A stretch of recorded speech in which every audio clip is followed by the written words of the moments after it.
Okay, so let's start adding lights and shading the explosion. So first I will split the view. I will click here and come to here and click on split pane left and right. Okay, and I will change that to rendering by clicking here and change that to render view. Okay, and I will change the camera to camera 1. Okay, so another thing, as you see, I hide the display flag from the ground plane because I don't want to render that. I have the ground here. Okay, so let's hit play and see what we get now. Okay, as you see, we don't have any light.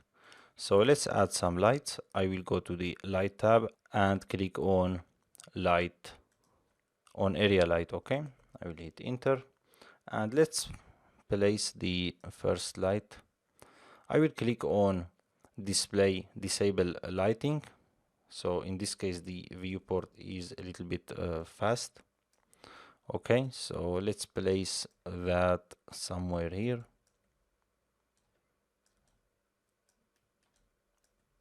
Let's move it up a little bit.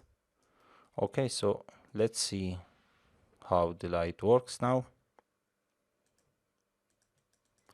Okay, good. I will increase the intensity of this light a little bit to 1.1 and let's increase the exposure to 2. Okay, so we have nice light coming from the left, and I will change the color to some warm color like that.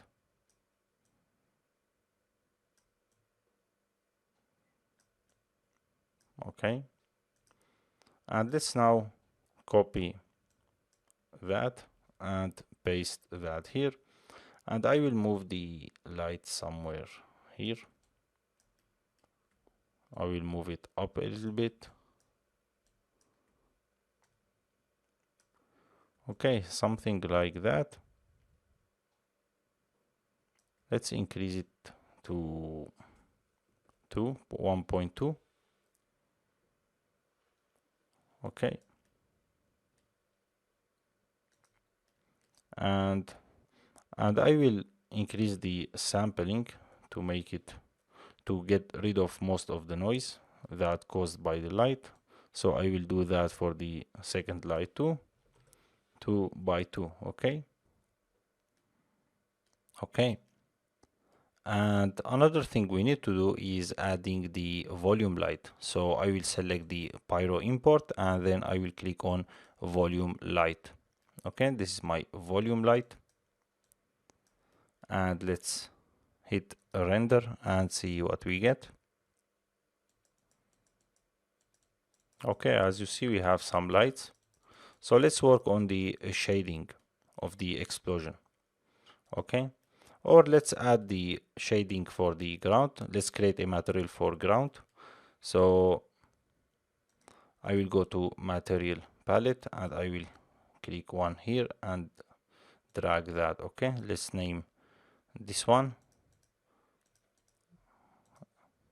Okay, so let's name this one ground and the second one barrel material. Okay, so let's select the ground and drag and drop that on the ground. Okay, and I cannot drag and drop the barrel to the on the barrel, so I will go to object level and let's see where is the, okay, this is the barrel, and let's go and click on barrel. Okay, so I have the barrel material assigned to the barrel, and now let's go to the material palette and click on the fireball, and let's change some attributes here. I will set that to 0.4 and I will change the temperature to black body. Okay, and let's try and see what we get now.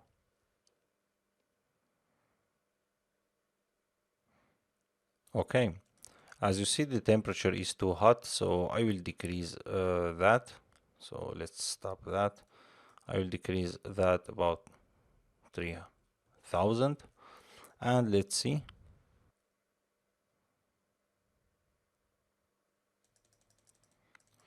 Okay, and I will change the burn to 2. This will add more red to the explosion, red color. And I think I need to decrease the temperature here to 2000. Okay, so let's increase the fire to 3. Okay, and let's make the smoke brighter. Okay, and let's see if we can change anything else. I think that's okay. So let's go to next frame here to 51. Let's see the explosion, how it looks like in this frame. Okay, and let's go back to this frame.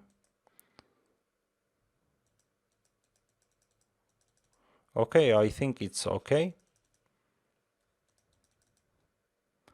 And now let's go to out, and in the out we can change that to render frame range.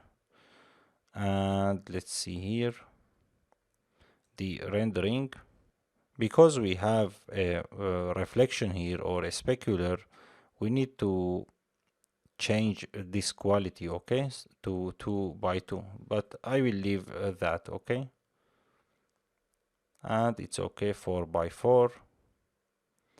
And of course you can enable the motion blur. This will make the render time will increase the render time. Okay, so I will not enable that for this lesson, and that's it. Okay, so I will render that and I will see you in the next lesson.